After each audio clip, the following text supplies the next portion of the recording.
Knowledge is power, and words are brain food, but when a book is as thick as fat as a bowl of oatmeal, breakfast just becomes less important. Because let's be honest, we all just rather listen to an audiobook.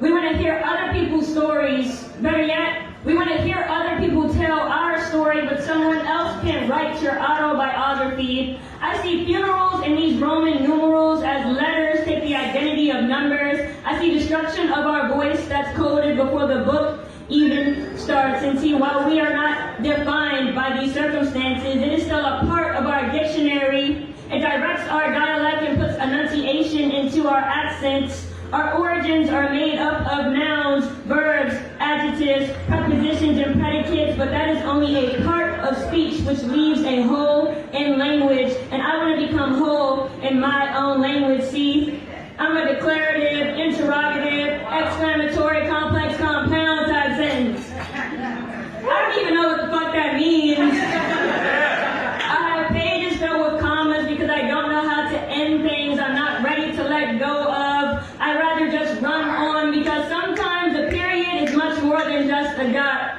Sometimes it's that hole that I fall in again and again, like love with a stranger. Like love with a stranger I've known my entire life. Like the stranger I see in the mirror every morning. I feel like I have to get to know her again every day because I still can't figure out how to read her. I can see her cover from a mile away, called that eye-catching landscape, but I have words and phrases that even Google can't translate, and I'm learning that what's between these lines is not always a blank space. There's more to her.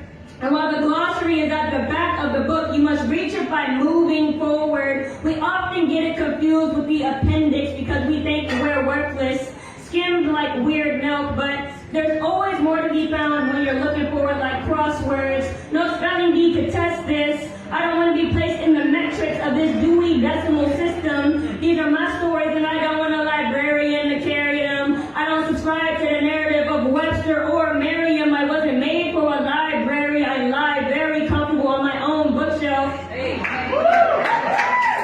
But before that, I got caught up in using the media as an encyclopedia. I started getting greedy, but now I handle recipe manuals because I found out what that's really feeding you. At last, I grabbed an atlas and became a tourist looking in shadows behind bright screens. I made myself home as a visitor in everybody else's world beside my own. But by definition, if you're in a foreign country, you can never be native. Korie, know what your home is. Korie, love what your home is. Stop looking for what the soul is because the best you'll ever become is a synonym, a mere derivative, never the original copy, never what you were designed for. The textbook definition of my God in the physical form, my existence leaves you speechless.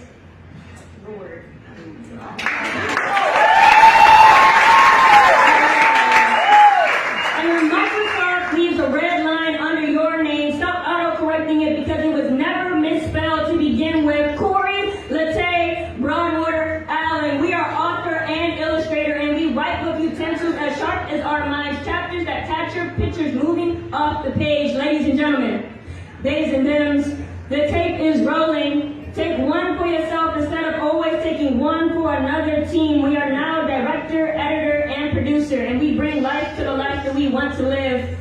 This is your theater, and you are your own audience. Grab a popcorn and enjoy, because we don't fall asleep during our own movies. Thank you.